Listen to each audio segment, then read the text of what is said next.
매주 화요일에는 용감한 기자들과 만나는 시간이죠. 오늘도 어김없이 CBS 이정주 기자, 뉴스토마토 박형광 기자 두 분 나오셨습니다.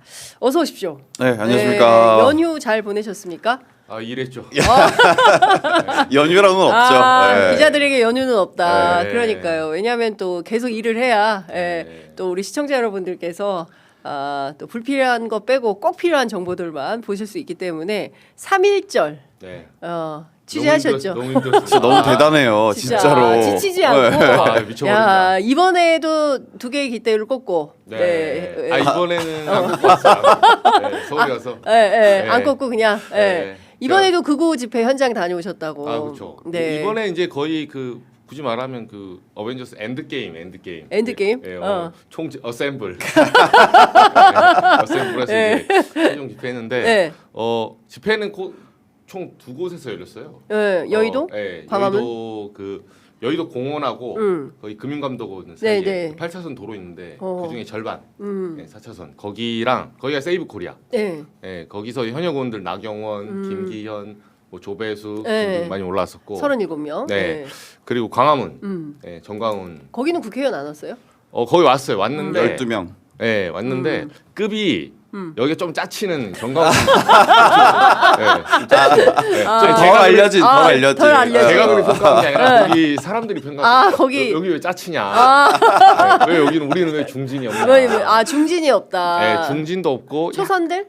그리고 약간 강성 TK TK. 이쪽 위주고 예. 어쨌든 나경원 의원 같은 경우는 서울 아닙니까? 그렇죠. 그러니까 좀 요런 위주로 왔고 윤상현 극우지만 어쨌든 인천이잖아요. 예. 근데 수도권. 네, 저기 완전 광화문은 아주 제대로 그냥 저 사진 보시면 네.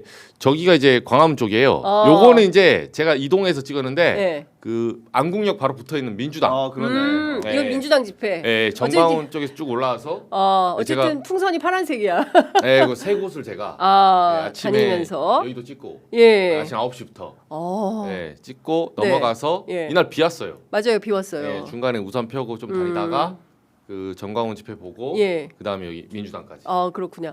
저기는 지금 세이브 코리아. 네. 여기는 어디예요? 여기가 여의도입니다. 아까 윤상현. 다시 사진 좀 보여주시겠습니까? 네. 저 윤상현 의원. 윤상현 의원 발언하는 거. 단상에 밑에 올라와 있죠. 예. 그리고 저기가 저분 이제 두 군데 다 갔죠. 네. 광화문도 가고 여의도 가고. 바빴네. 여기 있다가 이제 이동했는데 저 우산 이제 펴고 있잖아요. 이게 한 오후 한 2시 반. 2시에서 3시 정도 사이에 비가 왔던 것 같아요. 네. 이쪽이 그 마포대교 그 딱 그 앞단에 있는 거기고 여기서부터 이제 4차선을 물고 쭉 금융감독원에서 저기 서울교. 얼마나 많이 왔어요? 이날 이제 뭐 추산으로는 이 사람들은 한 4만 명 얘기하더라고요. 근데 제가 그 정도는 아닌데 한 10,000명 이상은 된 것 같아요. 10,000명 이상은. 꽤 많았고 여의도 공원까지도 꽤 많았고 상대적 비교를 하자면 확실히 광화문이 많았어요. 확실히. 제가 양쪽을 가봤잖아요. 예. 여기는 이제 여의도보다는 광화문이다. 여기는 4차선을 절반을 물고 들어간 거고 광화문은 전체를 물었어요. 아예. 전체 도로를 쫙 물고 들어가서. 그 정광훈 목사가 그 잽도 안 된다고 우리가 더 많이 왔다고 그 얘기한 거 아닙니까? 잽도 안 된다. 그래서 둘이 이제 기싸움 하는 거죠. 그렇죠. 세력 싸움 하는 거죠.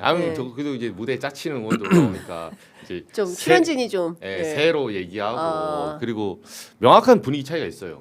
제가 여의도 가서 깜짝 놀란 건 뭐냐면 저희가 이제 정확히 말하면 명칭이 국가 비상 기도회거든요. 네. 약간 교회 느낌이 있더라고요. 그 가족 단위가 3, 4모 오셨어요. 옷도 조금 이렇게 파카 그러니까 패딩보다는 전날 비 왔잖아요. 온도가 좀 이제 좀 포근해지니까 그 가족 단위 조금 말하면 야외에서 예배 드린 느낌? 야외 예배. 어린 아이들도 있었어요. 어린 세이브 코리아는. 세이브 코리아 여의도가 약간 여의도 느낌이고 광화문은 딱 나가자마자 군복. 베트남 참전용사. 딱 나가 계단에서 딱 올라갔는데 군복부터 보이는 거야. 여기네. 여기네. 잘 찾아왔네. 찾을 필요도 없어요. 나가면 여기다. 바로 보인다. 그래서 이따가 얘기할 건데 그게 진짜 무서운 포인트거든요. 그렇죠. 소년보 목사가 하는 집회에는 진짜 그러니까 소년보 목사는 교인들에게 약간 덕망이 높은 목사처럼 지금 인식이 되고 있는 부분도 충분히 있거든요. 그래서 소년보 목사가 좀 정광훈보다는 좀 무서운 면이 있다. 그렇게 생각합니다. 그렇군요. 그러니까 훨씬 더 전략적이고 정치적이고 그렇다. 네, 그러니까 이제 이따가 한번 네. 말씀드릴게요. 소년보 목사가 예. 사실은 코로나 때 컸거든요. 맞아요. 그 세계로 네. 교회가. 세계로 교회가 맞아요. 2021년 3월에 예. 원래 그 대면 예배하지 마라라고 했는데 아니 우리 할 건데 하고 그때부터 엄청 확장을 한 겁니다 세력을. 그 교회가. 예, 근데 그게 사실 처음부터 불법이네. 그거 하면 안 되는 거잖아요. 그러니까 안 되죠. 무서운 거죠. 예. 그러니까 왜냐면 근데 이게 또 교인들에게는 굉장히 좋게 받아들여진 부분이 있다는 거죠. 아니 근데 법을 안 지키는데 좋게 받아들여지면 안 되는 거 아니에요? 왜냐면 네. 이분이 굉장히 이분이 속한 교단 자체가 굉장히 그 보수적인 교단이에요. 그러니까 형식을 갖춰야 된다라는 어떤 지론 하에 운영하시는데 그러니까 아무리 코로나여도 우리는 대면 예배를 해야 된다라는 걸 고수하면서 오히려 이런 어떤 밀고 나가는 것이 그 교인들에게 호응을 받은 거죠.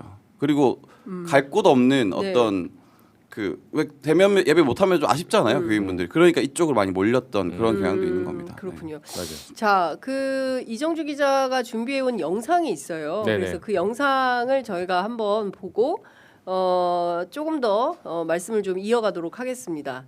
영상 준비돼 있나요? 네. 제가 직접 찍어왔습니다. 그러니까요. 네. 네. 요새 조금 분위기 괜찮아요. 좀 괜찮아요. 네. 자, 이번에는 영상 뭐 보겠습니다. 약간 좌표 없었어요. 좌표 좌표 안 없었나요? 시켰어요? 예, 예. 자, 이정주 기자가 직접 촬영한 영상 보고 계속 말씀 듣겠습니다.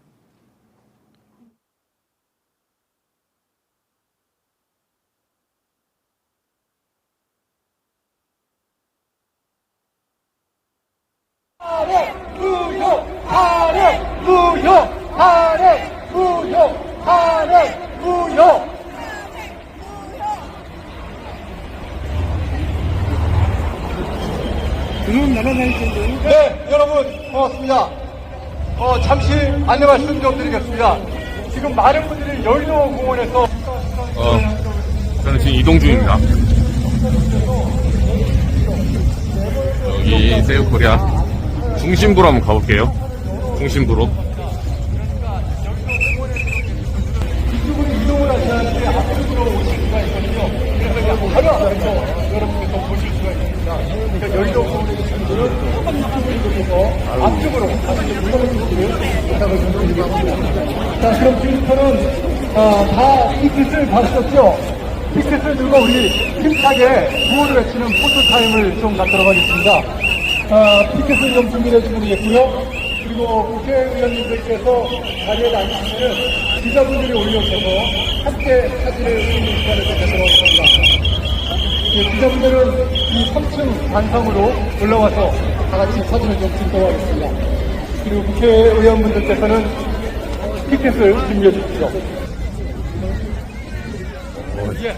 사람이 많네요. 하도록 하겠습니다. 세이브 코리아는 여러분의 소중한 후원으로 매주 25개 지역에서 자유민주주의 수호를 위한 집회를 자, 이렇게 현장 취재의 달인. 네. 예, 이정주 기자의 현장 영상 봤는데 안 죽고 돌아왔습니다. 근데 네. 저기는 진짜 가족 단위가 좀 곳곳에 그러게요. 보이네요. 애들이 네. 많이 있네요. 초등학생 정도 보이는. 네. 예, 예. 그러니까 좀 질서정연하고 그리고 연단에 처음에 올라가면 아침부터 했는데 네. 이제 그 사전 행사라고 한 10시부터 막 깔고 하다가 1시에 본격 시작했거든요. 네. 근데 목사님들이 많이 올라왔어요. 목사님. 연단에. 지역 누구 무슨 목사입니다 해서 예배하고 이렇게 네. 그렇게 하다가 중간에 이제 정치인들이 네. 뭐 김기현 의원이 올라와서 네. 누구 왔다 소개도 하고 후반부로 그렇게 됐고 네. 저기 이제 제가 인상 깊게 본 사람은 그라운드 씨. 그 예. 유튜버. 유튜버 예. 전도사 출신이라는. 그러니까. 뭐 펜실베니아 대학교 중퇴했다고 뭐 예. 하더라고요. 아니 서정욱 변호사가 가장 그 최근에 자기보다 조회수가 많이 나와서 괴로워하는 유튜버던데. 근데 실제로 그 사람을 네. 많이 본대요. 젊은 층이. 젊은 층이. 젊은 층이 그분이 편집을 잘해요. 또. 네. 그래서 약간 공중파 스타일로 보다가 빠져드는. 그러니까 개몽되었습니다. 아까 그때 그 김계리 예. 변호사. 약간 그런 식으로 빠져든다고 하더라고요. 젊은 그라운드 층. 씨를 보고 개몽된 거예요? 그 젊은 층들이 젊은 층들이 그냥 진짜 많이 본다고 진짜 하더라고요. 큰일이다. 제가 그 아까 박 기자 말한 대로 소년보 목사가 위험하다고 한 이유가 뭐냐면 네. 그 원래 이단이나 사람들이 가스라이팅 할 때 네. 허무맹랑한 소리를 하지 않아요. 그러니까 적정 수준의 사실을 섞거든요. 예를 들면 우리가 이제 독일에 예전에 괴벨스 얘기하면 사람들이 괴벨스가 뭐 선동의 달인이다. 괴벨스야말로 뭐 예를 들면 선동은 한 문장인데 해명은 100문장이 필요하잖아요. 이렇게 얘기하잖아요. 그렇지 않아요. 독일 그때 당시에 괴벨스 자서전을 보잖아요. 괴벨스가 그 우생학하고 생물학 쪽에 이 사람이 일가견이 있는 사람이었어요. 그래서 어느 정도는 그러니까 유태인들이 왜 이렇게 지금 게르만 민족보다 하등 민족인지 그리고 왜 이 사람들이 인종적으로 문제가 있는 건지를 우생학적으로 처음에 기반을 한번 깔아요. 그게 옳든 그르든 간에. 근데 정광훈 목사는 진짜 앞뒤 없이 뭐 하나님도 나한테 까불면 죽어 막 이러잖아요. 누가 봐도 그냥 아 저 양아치다 이런 느낌 확 주거든요. 저건 완전 쌈마이구나. 근데 손현보 목사나 그라운드 씨는 논리를 갖고 오더라고요. 뭐 이승만의 역사 전쟁. 이날도 이제 그 그라운드 씨가 여러 가지 얘기를 해요. 그 얘기하는 거 딱 들어보면 자기 유튜브 내기도 하지만 뭐 수치를 많이 외우고 있더라고요. 여러분 뭐 작년에 우리 부채가 뭐 얼마인데 지금 종북 좌파들이 어떻게 하고 있고 하는데 나름 그 조선일보랑 문화일보 사설에서 인용되는 그런 수치들 몇 개 갖고 와요. 그치. 본인만의 논리가 있는 거죠. 네, 그렇게 해서 이재명 그 소위 말해서 대표가 추진하려는 저게 왜 허상이다. 이걸 섞어가지고 치더라고요. 그래서 저는 아까 손 목사 말처럼 어느 정도의 그 지적인 몇 개 먹잇감을 던져주고 시작하기 때문에 그렇다고 우리가 그 팩트 체크하진 않잖아요. 대중들이 그걸 보고 진짜 작년에 부채가 뭐 47조였어? 찾아보진 않잖아요. 그럴듯하게 던지고 거기에 논리와 선동을 섞어요. 그래서 이게 굉장히 에너지가 오래가는 에너지입니다. 그러니까 이게 사실은 지금 이제 발동을 걸었으니까 최소한 대선까지는 이 극우 집회가 계속 분위기를 바람몰이를 하려고 하는 거다. 그러니까 선거용일 수도 있겠다. 이렇게 봐야 됩니까? 근데 저 궁금한 게 그 손현보 목사 집회에는 헌금을 걷나요? 광화문은 걷잖아요. 그 현장에서 걷잖아요. 맞아요. 걷는 정도가 아니라 거의 빙트죠. 광화문은 왜 돈 안 내나? 빨리 카드도 가입해야 너무 되고. 투박해. 그러니까 좀 촌스럽구나. 사람의 그 원래 감성을 잘 못 건드려. 영국 옛날에 재무장관이 그러잖아요. 기타를 하나씩 뽑아야지. 이걸 자꾸 빡 뽑아버리면 박살처럼 뽑아버리는데 그렇게 무식한 방법이 있습니까? 그냥 사람들이 마음을 사는 거거든요. 그치. 마음을 사는 거고 헌금 안 하셔도 된다. 그럼 해요 알아서. 알아서 하지. 알아서 해요. 손현보 목사는 알아서 하게 하고. 근데 여기는 기토를 뽑는 방식이고. 주머니를 털어. 넌 얼마 갖고 왔니? 뭐 이런 식으로. 여기 현장에서 노골적으로 하진 않는구나. 거기는. 그게 또 알아서 내게 만드는 세련되네. 제가 본 적이 없어요. 세련되네. 본 적이 없고 본 적이 없어요. 양쪽에 또 차이가 뭐냐면 그 태극기와 성조기를 현장에서 팔거든요. 제가 쿠팡에서 사갔잖아요. 온라인을 제가 공동구매 해보지 않았습니까? 그게 원래 온라인 구매할 때 1,500원에 1,500원. 근데 현장에서는 2,000원이더라고. 33% 비쌉니다. 근데 정광훈 목사 광화문은 더 비싸. 거기 2,500원이야. 이런 도둑놈들. 이러니까 안 되는 거예요. 거기 또 애국을 붙이기 때문에 앞에다가 이름을. 아니 근데 거기가 사람이 더 많이 왔다면서요. 근데 동원역은 정광훈 쪽이 더 있는 거 아니에요? 그러면? 그러니까 근데 그 호주머니를 그렇게 턴다니까요. 그 사람들에게 손현보 목사 쪽은 오히려 제가 봤을 때는 그 상권까지 뭐 제재를 하는지 모르겠지만 적정 가격을 제시해. 아니 근데 저는 이런 거예요. CBS 기자님이시니까 이 대한민국의 기독교가 개신교가 사실은 80년대 87년 6월 항쟁 때만 하더라도 사실은 NCC를 중심으로 해서 인권 그리고 종로 5가가 기독교 회관이 사실은 어떤 민주화운동의 성지이자 상징이고 그랬어요. 그리고 그 시절에는 전부 일단 종로 5가에서 모여서 시작하는 거였는데 최근에는 이렇게 극단적 극우적 보수가 전부 그 교회 어떤 무슨 뭡니까 예배 형식으로 하고 있는 거 아닙니까? 기도라는 이름으로 지금 광화문에서 여의도에서 똑같이 이렇게 생기는 건데 CBS 기자들은 이런 교계 기자들도 담당하는 그 종교 전문 기자들이 있을 거 아닙니까? 어떤 위기감을 좀 갖고 있어요. 이게 극단적 파쇼적인 문화가 계속 생기는 거 아니겠습니까? 넓어지고. 그렇죠. 이게 저희 쪽 교계 얘기를 들어보면 과거에 저희가 싸웠던 이제 대상이 신천지였어요. 근데 지금 이게 신천지 비슷하게 가는 거예요. 그래요? 그러니까 신천지는 2단이죠. 그렇죠. 근데 그 2단의 이제 규정을 우리 할 때 정말 딜레마가 뭐냐면 2단은 2단이라 생각하지 않아요. 그럼요. 2단들이 물어보면 그쵸, 그럼 그 사람들은 2단의 기준이 뭐냐라고 물어봐요. 그럼 우리가 뭐 예를 들면 2단이 뭐 1인 교주 모시고 네. 뭐 재산이나 이런 걸 약탈하고 이런 걸로 따진다면 신천지 쪽은 그렇게 얘기하는 거예요. 너네도 헌금 내지 않냐. 그리고 뭐 정강훈이나 예를 들면 이렇게 좀 공격적인 이런 교단에서는 대놓고 너 헌금 이렇게 강요하는 거 우리랑 뭐가 다르냐 이렇게 주장하기도 하거든요. 네. 그 논리에 이제 회색지대를 만드는 거죠. 그리고 쪽수가 적으면 그러면 2단 되는 거냐? 뭐 이런 식의 억지 논리가 있는데 이제 종교적으로 봤을 때는 우리가 종교라는 게 기본적으로 첫 번째 정신은 약자에서 시작하는 거거든요. 그러니까 사회복지제도가 그 사회가 그 소위 말해서 구제해 줄 수 없는 네. 그 사각지대가 있거든요. 사실은 그 서양에서 넘어온 종교의 정신은 거기서부터 시작을 하는 거예요. 네. 예. 그러니까 가장 밑에 있는 최하 측면의 사각지대를 품으면서 하나님의 정신이 거기인데 언젠가부터 이게 변질됐죠. 그리고 이 소년보 목사나 정광훈 목사 쪽이 네. 결국은 집회를 위한 집회를 하게 되고 처음에는 그 논리로 시작을 했죠. 코로나 때도 신념이 중요하다. 왜 우리의 집회를 막냐. 이렇게 하다가 지금은 신천지 비슷하게 가고 있는 위기감이 있어요. 그렇구나. 어쨌든 뭐 그 지금 극우가 어쨌든 교회를 중심으로 이렇게 점점 세력화를 하고 있기 때문에 그걸 좀 여쭤봤고요. 정치권 얘기로 본격적으로 좀 해보겠습니다. 어제 탄핵의 상징 박근혜 전 대통령을 만나러 갔어요. 근데 이 자리에서 친한계만 비판을 세게 했더라고. 워딩이 어떻게 되냐면 집권당의 대표가 소신이 지나쳐서 사사건건 대립각을 세우는 것은 바람직스럽지 않다. 집권 여당 의원들이 소신을 내세워서 개인 행동을 너무 지나치게 하는 건 위기 극복에 도움이 되지 않는다.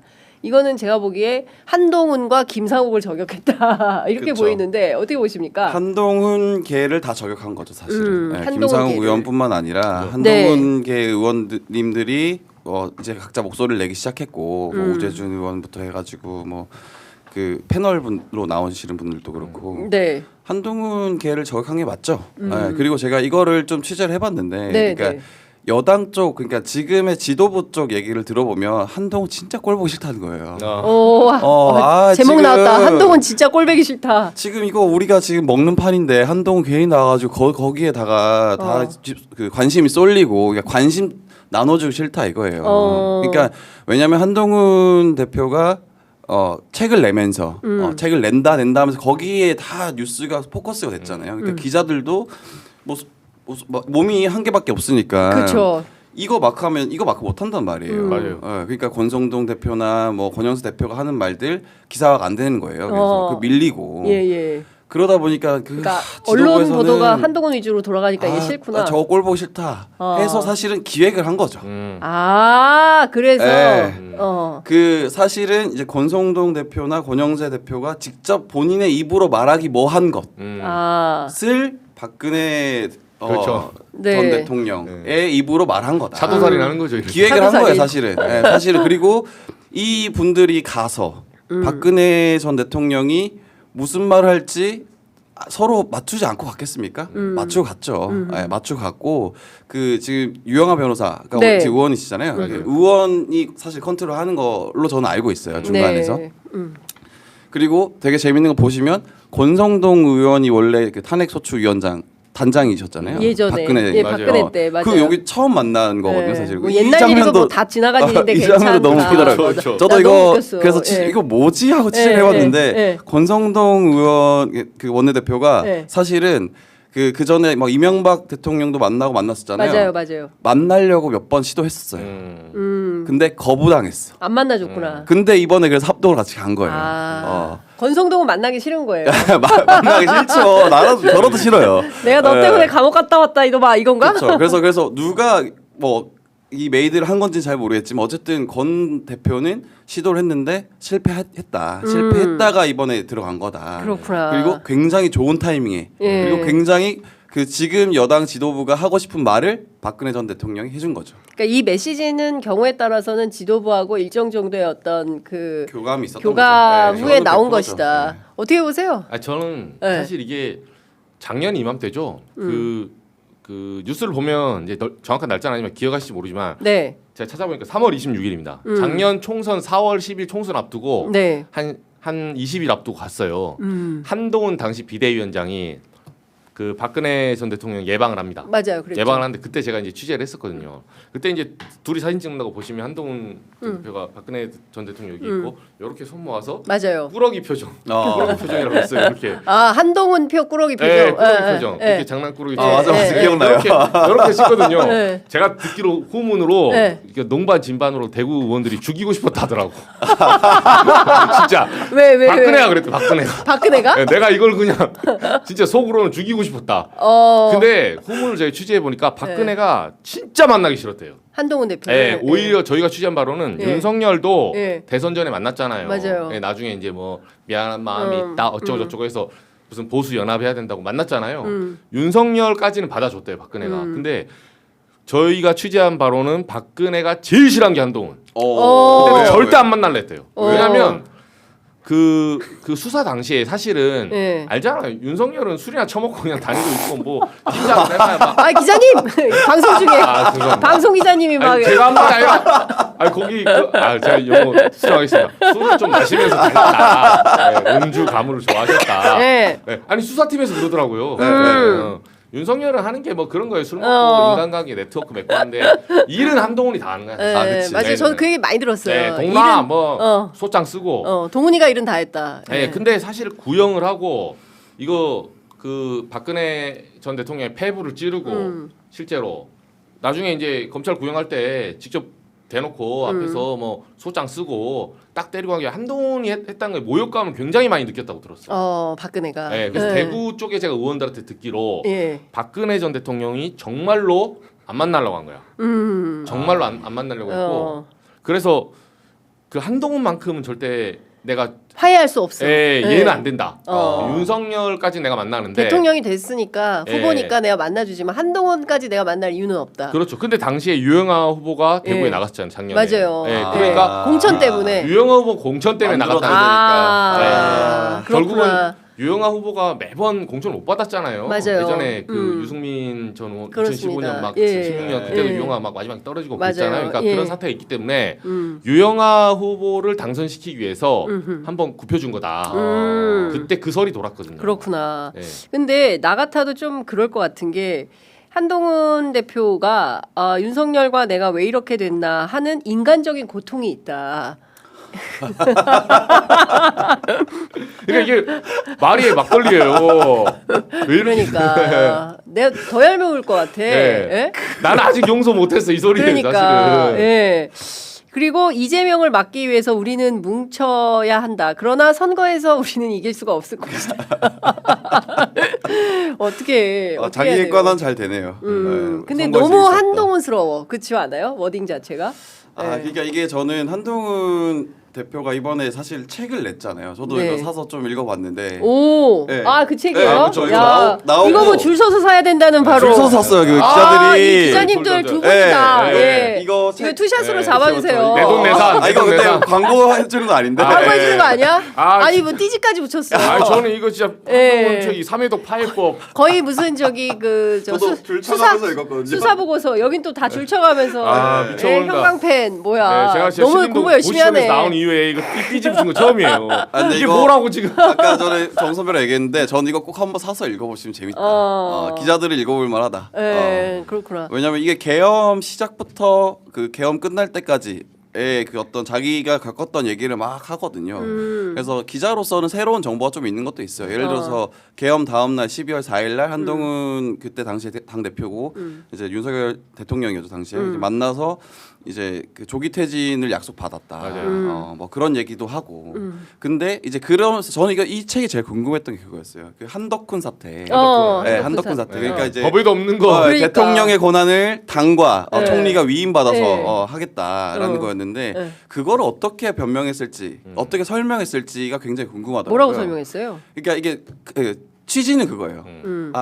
조기 퇴진을 해야 탄핵보다는 혼란이 덜하고 국민이 양분되는 거 막을 수 있다. 그리고 여기서 이게 플러스가 중요한 거예요. 이게 빌드업인데 아까 대통령이 조기 퇴진을 약속했댔잖아요. 12월 4일 날 네. 계엄 실패하고 난 다음에. 맞아요. 근데 그렇기 때문에 한 거다.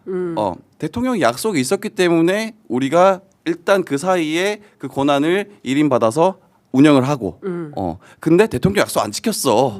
이 얘기를 계속 하거든요. 네. 나는 그럴 줄 몰랐다. 정말 비겁한 변명합니다. 나는 그럴 줄 몰랐다. 네, 저는 그럴 줄 알고 있었다고 생각해요. 그러니까. 네, 솔직히 이 책의 그 의문이 네. 아까 박 기자님 말씀하신 대로 저도 그게 가장 포인트였거든요. 그럴 줄 몰랐다? 근데 보세요. 계엄 전에 입벌구라고 윤석열이 거짓말 친 게 한두 개가 아니에요. 예전에 명태균하고 뭐 자기 경선대까지 통화하고 안 했다 했잖아요. 버젓이 나오지 않습니까? 그러니까. 네. 음성까지 다 나와. 표정 하나 안 변하고. 네. 그러니까. 최상병 때도 나는 직접 전화한 적 없대. 8월 2일 한 차례만 이종섭하고 세 차례 통화했어요. 그러니까요. 네. 안 했다고 하는 건 다 했다고 보면 돼요. 이 사람 입만 열면 다 거짓말이야. 네, 다 구라요. 나는 네. 인원이란 말을 써본 적이 없어요. 하고 바로 인원이라고. 우리가 그 사태를 그러면 한동훈 전 대표는 다른 세상 살다 오셨어요? 그러니까. 그걸 눈앞에서 우리가 봤잖아요. 알 거 아닙니까? 그거 네, 얼마나 그렇죠. 입만 열면 어떤 식으로 위기를 모면해 가는지. 그렇죠. 그 사실은 과정에서 본질은 그거예요. 이제 한동훈이 그때 당시에 왜 그렇게 했냐, 음. 국민이 분열되는 걸 막기 위해서 그런 거냐, 아니면 본인의 권력욕 때문에 그런 거냐. 라는 거를 사실은 물어야 되는 거거든요. 그렇죠. 그건 아니라고 본인이 해명을 하는 건데 저는 잘 모르겠습니다. 왜냐하면 본인이 법률가면 본인이 율사 출신이면 이게 말이 안 된다는 걸 알아야죠. 사실. 좀 봅시다. 한번 그러니까 보십시오. 저는 네, 궁금한데 네. 한동훈 대표가 저는 그게 진짜 궁금했거든요. 그 사지 마시고 네. 제가 빌려드릴게요. 지금 우리가 5만 부 중에 2부를 저희가 지금 네. 희생했어. 아니 진짜 이렇게 써 있네. 서울대학교 법과대학을 졸업하고 제37회 사법시험에 합격했다. 사법연수원을 수료하고 공군 법무관으로 입대해 36개월간 강릉 18 전투 비행단에서 복무한 뒤 대위로 전역했다. 국민의힘 당대표와 비상대책위원장을 지냈으며 블라블라. 그러니까 이 대목도 있어요. 바로 검사 21년을 생략해버렸네. 네. 이런 네? 대목이 있습니다. 그 윤 대통령을 이제 사실은 욕보이는 얘기인데 본인이 윤석열 대통령에 대한 평가를 이렇게 합니다. 네. 내가 최근 1년 동안 보아온 대통령은 탄핵 절차로 가면 당을 끌어들일 것이고 강성 지지층을 결집시키는 방식으로 자기 방어를 할 가능성이 컸다. 그러니까 알고 있었네. 그죠? 네. 탄핵으로 가면 안 되는 된다. 이유에 대해서 본인이 이렇게 서술을 설명을 하는 하고 거예요. 있네. 예. 근데 저는 이제 사실 이게 패착이죠. 한동훈 그러니까. 대표가 탄핵으로 갔어야죠. 바로. 아니 왜냐면 근데 처음에 저는 예, 그렇죠. 맞아요. 바로 그 얘기예요. 네. 그러니까 한동훈은 12월 14일 그 새벽에 탄핵 심판 아니 저기 12월 4일. 12월 4일 날 그 비상계엄 계엄 해제. 해제, 네. 비상계엄이 해제가 되고 그때 했던 메시지대로 극악대로 김상욱 의원과 같은 노선을 걸었다면 지금쯤 아마 보수의 열광적인 그럼요. 지지를 받을 그렇죠. 거예요. 근데 지금 와가지고 한다는 소리가 앞서 말씀드린 대로 뭐 연민의 정이 생긴다라든가 뭐 이런 얘기를 하는 것 자체가 사실은 이 사람 뭐야 이런 생각을 하게 만드는 거죠. 저는 일관성도 없고. 오히려 다행이라 봐요. 오히려 이렇게 다행이다. 밑바닥이 나오는 게 다행이지. 우리가 한번 속을 뻔했습니다.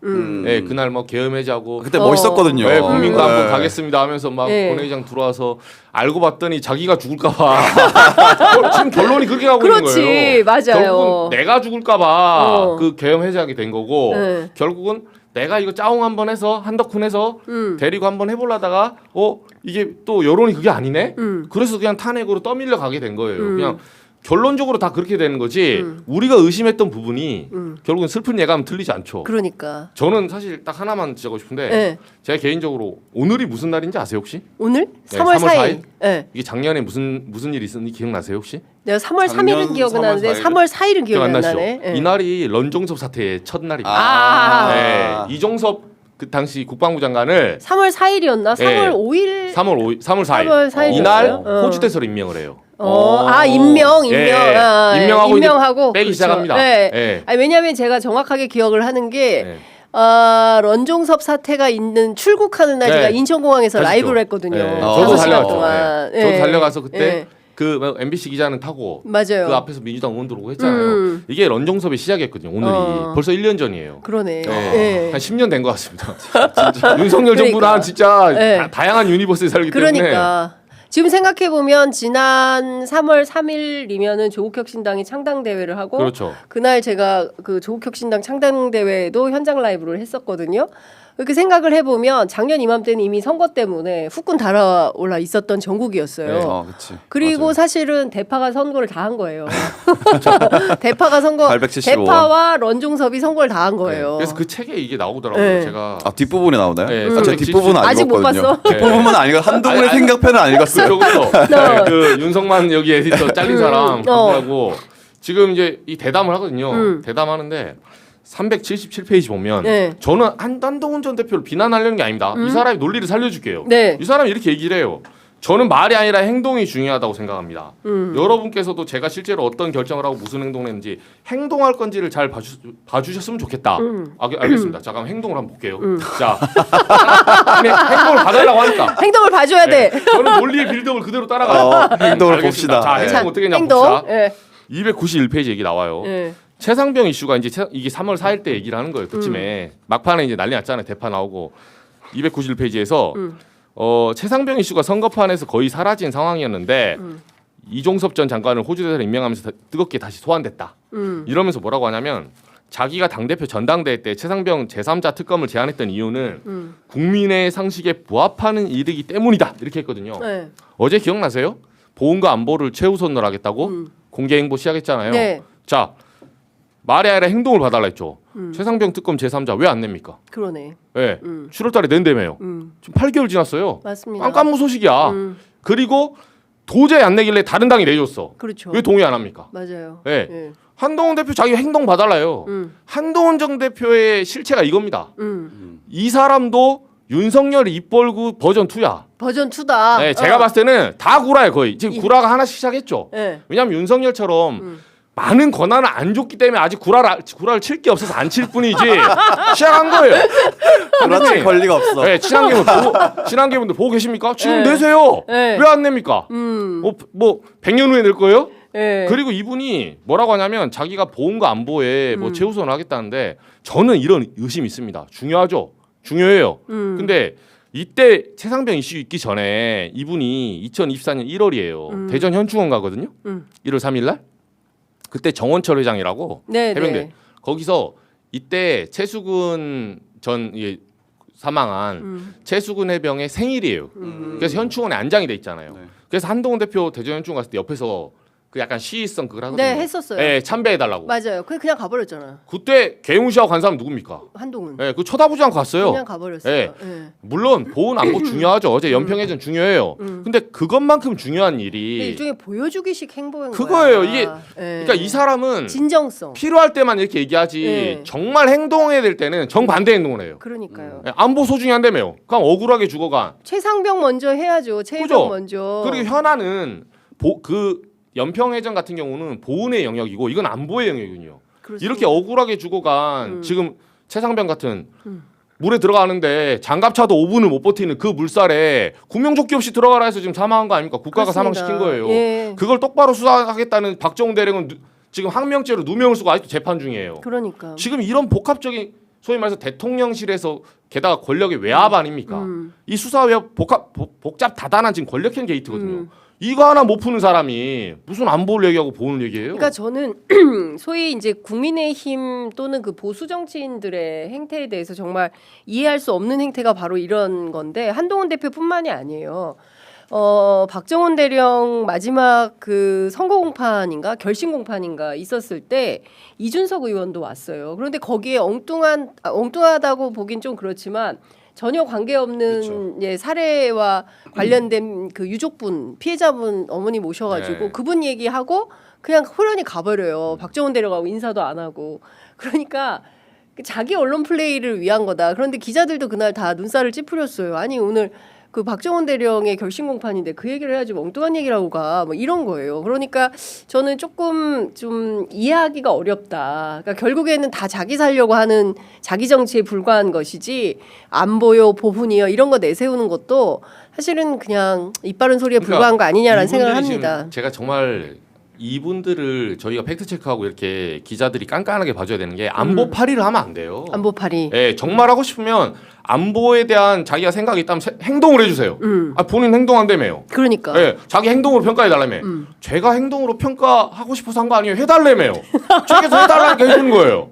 할 수 없이. 해달라며요. 예. 제3자 특검한 제가 내라고 했어요? 본인이 낸다며요.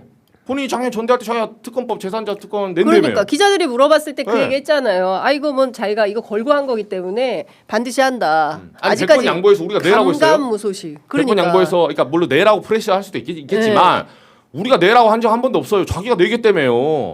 본인이 낸다 이러고 왜 약속을 안 지킵니까? 그러니까. 그 댓글에 이제 이정주 기자님을 국회로 이정주 기자님에게 별이 보인다. 아, 저희 별의 순간인가요? 저를 보내지 마십시오. 저는 별풍선만 보내주시면 여기 장윤선의 취재 편의점에 질문하는 기자 코너에서 별풍선. 한동훈 대표를 인터뷰하시는 거 어떨까? 한동훈 대표가 안 나와. 네, 이정주 선배를 넘어서면 네. 별을 잡을 수 있다. 제가 봤을 때. 그렇죠. 그리고 근데 제가 윤선 선배가 말씀하시면서 들었던 생각은 사실 이제 말씀하시니까 제가 얘기를 꺼내는데 이거 기사를 안 쓸 건데 대략적인 거 좀 말씀드리면 이준석 의원이 이번에 대선 준비하고 있잖아요. 네.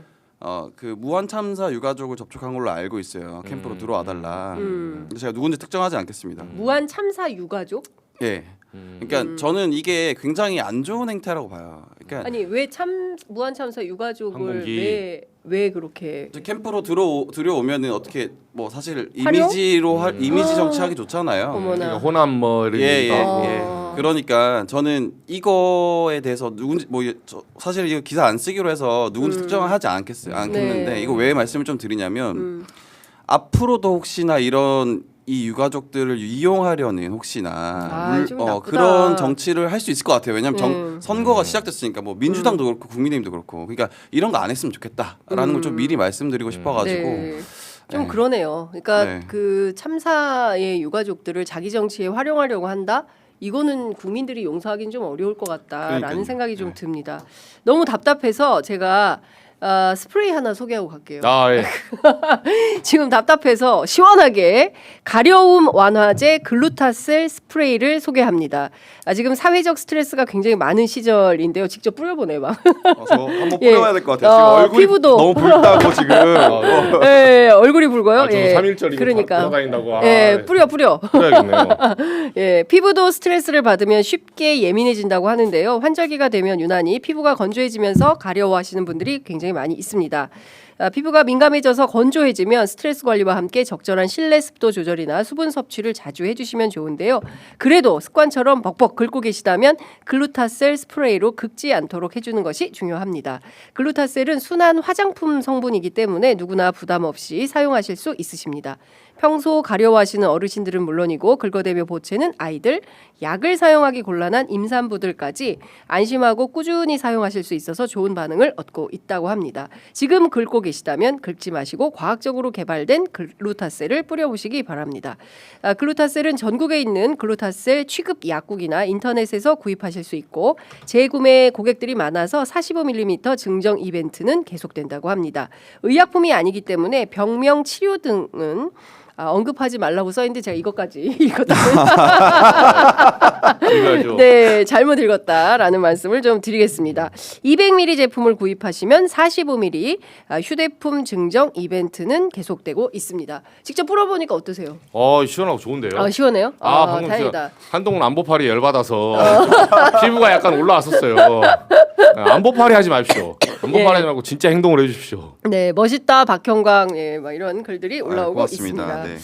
자, 제가 오늘 노컷뉴스를 보다가 깜짝 놀랐어요. 명태균 씨가 국힘 정치인 30명 죽일 카드. 국회 증언은 얼마든지 하겠다. 네. 명태균의 작심 폭로, 오세훈, 홍준표 향해서 민낯을 껍질을 벗겨놓겠다.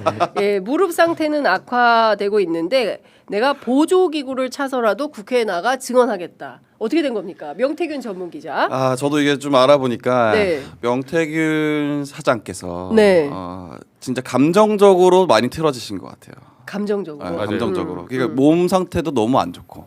그러다 보니까 국민의힘 내가 그렇게 도왔는데 너네 면회 한 번 안 오냐? 아니면은 어떻게 고생한다. 그렇죠. 뭐 그런 얘기 한 번 하지 않냐? 그게 거기까지 알겠다 이거야. 근데 너네 어떻게 나를 공격할 수 있어? 이런 분노가 실제로 큰 것 같아요. 그래서 저도 처음에는 명태균 씨가 그 특검에 협조하지 않을 거다라고 봤는데 지금은 좀 분위기가 다른 것 같아요. 실제로 협조할 수 있을 것 같다. 네. 그래서 지금 국민의힘 의원들은 많이 긴장하고 있을 겁니다. 그리고 실제로 30명이라고 하는데 네. 뭐 죽일 카드가 30명이고 사실 연관돼 있는 사람들은 훨씬 많은 걸로 알고 있어요. 저도. 네. 저도 얘기 듣다 보면은 되게 네. 신기한 이름들도 많이 나옵니다. 네. 그러니까 최근에 2월 26일 날 보낸 거에서도 보면 강철원 애쓴다. 근데 기자들이 보기에 강철원이 누구지? 뭐 이런 생각을 하게 되는 겁니다. 그죠. 강철원 애쓴다. 너와 내가 주고받은 카톡 황금폰 포렌식하면서 다 나와 버렸다. 나경원이 왜 최종 경선에서 떨어졌는지 잔칫날 너도 허위사실 유포 명예훼손으로 고소할게. 굉장한 측근이죠 오세훈 시장이. 그렇죠. 그러니까요. 예. 예, 그러니까- 취재하는 기자들은 다 알죠. 그러니까요. 알죠. 네. 이 강철원 씨와 그리고 당시에 나경원 캠프에 있었던 저희 금요일 출연자 김용남 전 의원 두 사람이 양측의 경선 그 파트너였어요. 그래서 서로 여론조사 어떻게 할지 등등에 대해서 서로 협상했었는데 여기에서 명태균 씨가 실제로 강철원을 통해서 어떻게 여론조사 문항 설계를 해야 오세훈에게 유리한지 특히 무응답층 그리고 2030 청년층의 답변을 끌어내야 중도보수층이 많은 답변을 하면서 오세훈에게 유리한 환경이 조성된다. 이런 걸 코치를 했다는 거예요. 네, 그런데 이제 그런 내용들이 카톡 다 나와버렸네. 이제 이렇게 된 거죠. 그러니까 그런 다음에 말이 없어요. 계속 강철원과 싸웠다. 막 증거 없다. 막 이랬었는데 이 메시지가 나온 다음에 쏙 들어갔다. 그러니까 저는 이제 이런 얘기들도 계속 나올 것 같고 지금 그 다음에 나온 게 이건 제가 다 읽을 수가 없는 정도의 내용인데 국민의힘 권성동 원내대표가 허풍쟁이 말은 논평할 필요가 없다고 말했다. 그렇게 얘기했죠. 네, 그런데 이제 이건 제가 다 옮길 수가 없어요. 그 홍준표 시장이 윤석열 대통령을 만나면 하는 말이 있었다는 거예요. 그러니까 권성동 의원에 한해서는 굉장히 욕설에 가까워서 제가 옮길 수가 없고 윤한홍은 배신자다. 이렇게 권성동은 뭐뭐고 윤한홍은 배신자다. 이제 이런 말을 했다는 겁니다. 보수를 위해서 여지껏 내가 참고 참았는데 내가 뭘 허풍을 떨었단 말이냐. 말해주면 이제는 속 시원하게 까주겠다. 권성동이한테 가서 꼭 얘기해 주세요. 지난 대선 때 지방선거 공천 때 국회의원 재보궐선거 공천 때 너가 무슨 짓을 했는지 다 까줄 테니 명태균 특검이나 찬성해라. 이런 얘기를 하고 있습니다. 이제 돌이켜 보면은 네. 제가 이제서야 얘기를 하지만 제가 명태균 게이트 할 때는 굉장히 말을 함부로 못하고 웃지도 못하고 약간 맞아요. 무조건 겸손해야 되고 그랬지만 네. 다시 저희가 보도했던 걸 한번 싹 훑어보십시오. 지금 나오는 것들은 그거에 대해서 증빙하는 일들이 굉장히 많이 벌어지고 있거든요. 근데 네. 이 얘기가 어떤 맥락이냐면 그 김건희 여사가 사람을 보내서 이준석 당시 당대표에게 권성동 날려줄게 라고 했잖아요. 맞아요, 했었어요. 아마 그 정보가 같이 공유되고 있었을 거다. 명태균도 그게 뭔지 알고 있을 거다. 라는 맥락에서 보시면 명태균이 왜 이렇게 얘기하는지 이해가 되는 거죠. 사실. 그러니까 사실은 이 명태균 특검이 국민의힘에게는 상당히 심각한 독이 될 걸로 보여요. 왜냐하면 지난 여름에 명태균을 통해서 선거 과정마다 이러저러한 도움을 받은 정치인들이 너무 많은 거죠. 그렇죠. 그렇죠. 전현직 정치인 합치면 모두 140명, 자료만 50만 개, 뭐 이런 거잖아요. 그리고 상당한 부분에 이제 녹음 파일을 지금 분석 중에 있다고 하는데 일부는 또 주진우 기자에게 넘어가서 최근 들어서 계속 단독 보도가 나오고 있는 것이고. 우리도 받아서 좀 보도를 했는데 잘 안 들어오고 있다. 예. 어렵다. 좀 더 애를 써야 될 것 같다. 공을 들여야 되겠다라는 생각이 좀 듭니다. 근데 중요한 것은 이 명태균 특검법이 이 통과가 되면 정말 그 보수 괴멸이라고 권성동 원내대표가 얘기할 만큼 파괴력은 큰 거 아니겠습니까? 그렇죠. 지금 제가 썼던 기사들 중에도 네. 계속 그 회자되고 있거든요. 자료들이 조금씩 나오면서 네. 그런 내용들도 보시면 그 홍준표 시장께서 복당할 때 네. 사실은 그 명태균과 이준석 3자 회동을 했다라는 기사를 제가 예전에 냈었어요. 맞아요. 이미. 네, 처음부터 네. 썼어요. 그렇죠. 네, 이미 12월 20일자 기사를 보시면 네. 그때 만나서 야 너 이게 이제 명태균의 말입니다. 명태균이 이제 이준석 의원에게 야 너 뭐 당대표 되면 홍준표 시장 복당이 1순위야 알겠어? 해서 네 뭐 이렇게 해가지고 했다라는 맞아. 내용이 다 있어요. 네. 그런 내용이 지금 추가적으로 더 뒷받침되는 내용들 그 녹취나 이런 것들이 나오고 있는 거고 네. 그리고 뭐 그런 거죠. 그 제가 썼던 것들 중에 아직 좀 주목을 많이 못 받았던 것들은 평택시장 그리고 포항시장. 네, 포항시장 네, 맞아요. 포항시장, 평택시장 관련해가지고 이준석 의원과 당시 당 대표였죠. 김건희 여사 사이에 모종의 어떤 딜이 있었던 거 아니냐라는 의혹은 저는 갖고 있거든요. 네. 그리고 이준석 의원도 실제로 포항시장 관련해서 그 당시 김정재 의원 그 포항시 맞아요. 시당 위원장이었죠. 그래서 그분이 누구를 컷오프 시켜야 된다. 이강덕 그때 당시 시장 컷오프 시켜야 된다. 하니까 그게 진짜 김건희 여사의 뜻인지 알아보려고 이준석 의원이 김건희 여사에게 갔다. 이건 본인이 한 얘기예요. 맞아요. 그게 왜 사실은 그게 말이 안 되는 해명이긴 한데 그렇게 해명을 한 거죠. 그러니까 이런 것들이 계속 나올 거다라고 생각을 합니다. 그래서 명태균 게이트가 지속될수록 여당에 불리할 수밖에 없죠. 네. 그러니까 지금 남상권 변호사에 따르면 줄줄이 나온다는 거예요. 줄줄이 나오는데 그 중에 이제 핵심적인 게 오세훈 시장, 홍준표 시장, 그 다음에 그 권성동 원내대표, 그리고 또 주호영 의원 얘기도 하고 있고요. 그리고 뭐 윤상현, 뭐 정진석 포함해서 이준석 대표까지 입 열면 내가 입 열면 어떻게 된다. 뭐 이제 이런 얘기들을 하고 있는데 어찌됐든 30명을 죽일 카드를 가지고 있고 이거 국회 나와서 증언하겠다라는 게 이제 명태균 씨의 입장이기 때문에. 창원을 또 가야겠다. 뭐라도 취재를 하려면 창원을 가야겠다라는 생각이 좀 들고 또 하나는 한동훈 대표와 관련해서도 이런 얘기를 합니다. 남상권 변호사의 이제 전언인데요. 김건희가 구속되면 한동훈도 끝난다. 카톡 300개 뿐이겠냐? 더 나올 게 있다. 그리고 얘기하고 또 하나는 조선일보 폐간 관련해서 더 나올 자료가 있다라는 얘기를 합니다. 그리고 또 하나는 이제 서울로 이송을 했잖아요. 이 사건은 원래 창원지검에 있다가 이것은 오세훈을 죽이려고 검찰이 가져간 거다. 목적은 김건희 사수다. 이제 이런 얘기들을 합니다. 그래서 이제 너무 이게 문장형으로 얘기를 기자들한테 해주고 있어서 조금만 설명을 좀 해줘라라고 얘기하면 바빠요. 끊습니다. 이제 이렇게 나오는 거죠. 예. 근데 저는 사실은 명태균 게이트는 분명히 문제가 있으면 도려내야겠지만 너무 거기에 목매고 휘둘릴 필요는 없다라는 생각은 해요. 이미 그들의 어떤 실체라고 할까 그런 것들은 다 나와 있는 거고 그것을 더 파고드는 거거든요, 사실은.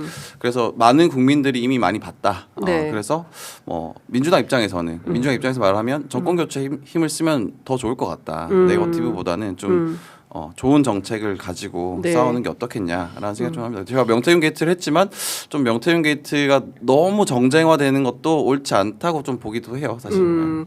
그 조선일보 폐간에 목숨을 걸었다는 김건희 씨의 육성이 나오지 않았습니까? 네. 요 이후에 언론계에서는 좀 기자들 사이에서 어떤 얘기가 나와요? 뭐 더 여기서 더 나가는 게 있다라는 얘기도 나오긴 하는데 어떤 내용들이 좀 흘러다닙니다.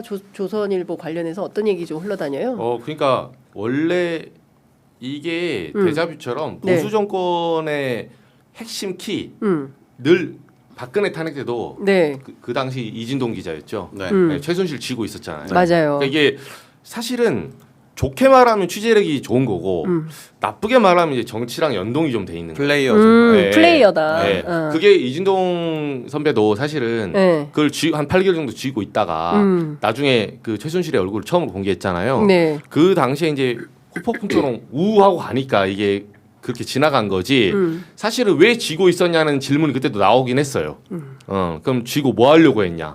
네. 근데 그게 이제 취재 전략이면 전략일 수도 있는데 이번 같은 경우는 양쪽의 진술이 다릅니다. 그러니까 지금 주진우 기자가 말하는 거는 네, 네. 이거를 배달을 해달라고 했지 너보고 갖고 있으라는 게 아니다. 근데 조선일보는 배달해달라는 요청이 뭐 이렇게 했지만 우리는 그걸 거절했어 처음부터. 근데 여기서 그러면 양쪽의 말을 들어보면 네. 그 기자는 배달을 해달라는 말을 못 들었다. 그러니까 시한폭탄을 주고 여기서 딱 누르면 터트려달라 이 소리 아닙니까? 네. 동의를 얻는다는 거는. 그러면 여기서는 하나는 말이 안 맞아요. 배달을 안 하겠다고 거절하는데 뭐하러 줍니까?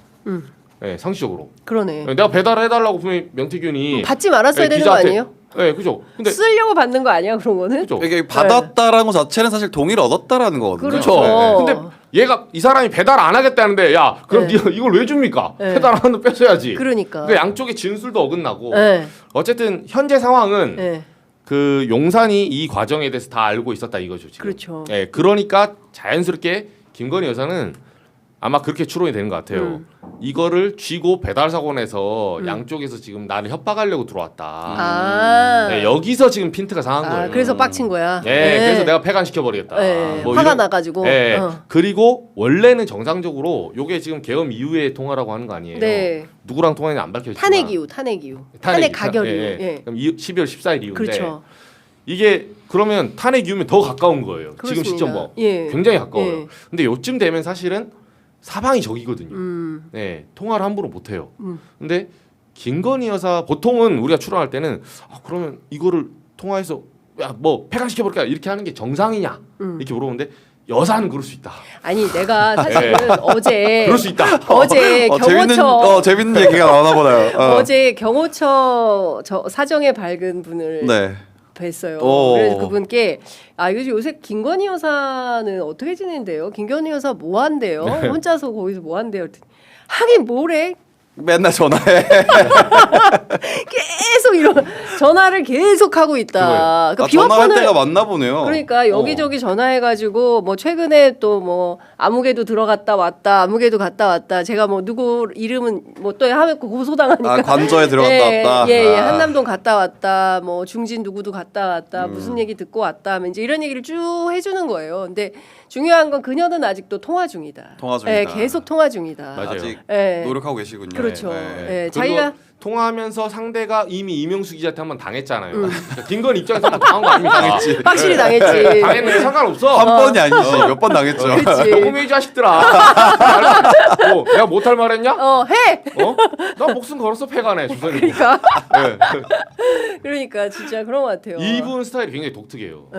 네, 김건희를 파해할 때는 제가 봤을 때 논리로 파해하면 나를 대입하면 안 돼요. 그럼 기사 5분 합니다. 네. 제가 몇 번 5번 했거든요. 네. 야, 이렇게 하지 않을까요?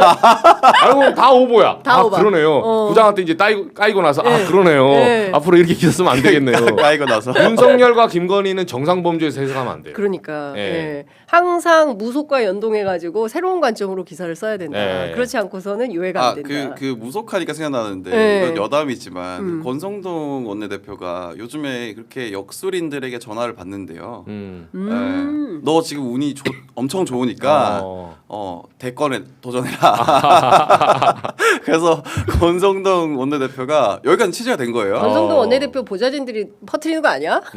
그 원내대표가 네. 그 이제 약간 좀 실제로 보면 약간 사람 자체는 호감형이시거든요. 그렇죠, 그렇죠. 그러니까 약간 좀 귀여운 면도 있고 네. 물론 정치적으로는 좀 다른 얘기지만 그래서 귀여운 표정으로 이제 물어본대요 옆에 보좌진들에게 난 어때? 이렇게 해서 괜찮냐고. 난 인물이 안 되니까 안 되겠지 하고 만나고. 자기 대선 출마하려고. 근데 예전부터 사실 그런 목심이 있으셨던 걸로 알아요. 그러니까 당권, 대권 예. 왔다 갔다 하는 거죠. 그러니까 진짜 난가병이라고 하긴 하는데 네. 난가병. 네. 네. 김기현 의원도 그렇잖아요. 그렇죠. 네, 김기현 맞아요. 의원도 저 여의도에 300개의 대통령 후보가 돌아다닌다라는 얘기가 있죠. 그렇죠. 아니 꿈은 마음대로 꿀 수 그렇죠. 있으니까. 꿈은 자유니까. 네. 네. 뭐 현실은 어떻게 될지 모르겠지만 꿈은 자유다라는 말씀을 좀 드리겠습니다. 끝으로 이것만 한번 여쭤보겠습니다. 이철규 의원 아들. 네. 이 마약 문제. 나는 몰랐다. 언론에 나서야 연합뉴스 기자가 전화해서야 나는 알게 됐지. 그 전까지 넉 달이나 수사가 됐지만 경찰의 넘버 2 경기경찰청 출신이 나는 몰랐다. 이거 의원님 기자들은 어떻게 생각하십니까? 모른다고 하시면 안 돼요. 왜냐하면 작년 10월 일이잖아요. 네. 기자들 이미 다 알고 있었어요. 사실. 기자들도 다 알고 있는 일을. 정보 경찰 출신이신데 몰랐다. 반성하셔야 됩니다. 네. 네. 기자들도 다 알고 있었던 일을 넉 달 전에. 네, 그래서 근데 이게 기자들은 왜 인제 쓴 겁니까? 그러니까 이게 확인이 안 되는 거죠. 기자들은 어느 정도 여의도에는 다 소문이 쫙 깔렸었고 맞아요. 다들 알고는 있었는데 이게 어떻게 확인하느냐의 문제인데 그래서 사실 기자들 사이에서 나온 네. 얘기인데 이거는 누군가가 흘렸을 것이다. 지금 타이밍에 이철규 의원을 한번 때려야 되는 누군가가 있었을 것이다. 그게 혹시 친한 게 아닐까? 요런 정도의 추측까지는 하고 있는 거죠. 모든 게 정보가 새 나가면 다 친한계를 의심하는군요. 네? 그 서정욱 변호사가 얼마 전에 네. 유튜브 통해서 지금 고발당했잖아요. 그러니까 그 고발하고 있던데 그 모든 이 명태균 게이트와 관련된 모든 배후에 한동훈이 있다 이렇게 해가지고 또 고발 전혀 아닙니다. 제가 직접 말씀드릴 수 있으면 그러니까요. 전혀 아닙니다. 제가 네. 개고생해서 예. 취재했기 때문에 누구나 제보 줬으면 쉽게 나도 했을 박형광 건데. 기자한테 들어서 그죠. 알아요. 서정욱 변호사 잘못 알고 있어. 예. 아니 잘 알고 고소당하면 다행인데 그러니까, 왜 잘 잘못하는 모르- 걸로 고발당하면 굳이. 그러니까 우리가 출입처에서 남의 기사 똑같이 그 받아서 썼다가 네. 똑같이 징계 먹는데 하고 비슷한 느낌이지 그러니까 서 변호사도 않을까? 문제가 있는 게 그러니까. 무조건 감정이 들어가 있어요. 이거 뭐 하면 이건 한동훈계야. 맞습니다. 이건 한동훈계야. 예. 이렇게 즉시적 반응으로 하려고 하니까. 근데 왜 제가 한동훈계 얘기한 거는 이제 지금 실제로 표면적으로 이철규 의원과 한동훈계에 있는 의원들께서 사이가 안 좋아요. 안 매우 좋죠. 안 네, 매우 안 좋고 그거 되게 표면적으로 드러난 거고 그리고 뭐 사실 친한계라고 꼭 볼 수는 없는 것도 이철규 의원께서 지난 총선 때 굉장히 많은 힘을 발휘했다고 알려져 있어요. 네. 그러니까 여기저기 공천에 맞아요. 어떤 개입된 거 아닌가라는 의혹도 있는데 그렇기 때문에 사실 그러면 많은 적도 생기거든요. 네, 그래서 어디서 흘러나왔는지는 잘 모르겠어요. 아직까지는 네. 정확하게. 자, 저희가 그 추적을 또 해서 또 시청자 여러분들께 따끈따끈한 정보를 또 알려드리도록 하겠습니다. 자, 오늘 두 분 말씀은 여기까지 듣도록 하겠습니다. 아, 역시 용감한 기자들이다. 또 네. 취재 현장을 용감하게 또 헤치면서 다음 주에 또 어떤 취재 현장을 다녀오실지 열심히 취재해서 벌써부터 오겠습니다. 아니 여기 저는 기대가 사실 됩니다. 고정 프로 나온다고 좋아했는데 여기가 압박이 심해요. 아니, 정작 뭐라고 열심히 하면- 해야 돼요, 네, 여기가. 제 프로그램은 그냥 대충 뭐 패널 뭐 해서 이렇게 해. 하고 있는데 취재면은 좀 겁나 빡세요 제가. 빡세. 네, 요새 약간 압박감 느껴요. 원래 안 느꼈거든요. 네, 작가님이 계속 전화해서 네. 뭐 취재하셨어요? 뭐 취재하셨어요? 아니 굳이 압박을 주지 않아도 화요일 이게 뭐 예, 딱 화요일. 월 다가오면. 화요일 다가오면 약간 두통이 오기 시작하고 주말에 왠지 집에 있으면 안 될 것 같기도 하고. 어디라도 갔다 와야 될 것 같고. 예, 다음 주에 뭐 일이라도 정광호는 뭐 안 하나? 한 동훈이 형 왜 안 하나? 북콘서트에서 그러니까. 누가 네. 한번 뭐 네. 신윤계랑 한번 붙어야 되는 거 아닌가 싶기도 하고. 그러니까요. 네. 예. 자, 이정주 박형광 기자님 감사드리고 항상 응원하고 있습니다. 잘 가요. 월화수 저희 예. 7시 30분. 예, 알았어, 저녁 알았어. 7시 30분 네, 질문하는 질문하는 기자. 기자. 우리 박형광 기자도 뭐 토마토에서 하나 해야 되겠네요. 예? 아, 프로그램 하나 하셔야 준비를 되겠네. 하기에는 너무 네. 대선 준비가 빡세요 지금. 그러니까요. 이제 이미 기자들은 대선 시계로 들어갔다. 그럼요. 각사마다 다 대선 그 마크맨 정하고 취재에 돌입하였다. 예, 말씀드리겠습니다. 자, 두 분 감사합니다. 다음 주에 뵙겠습니다. 고맙습니다. 네, 고맙습니다.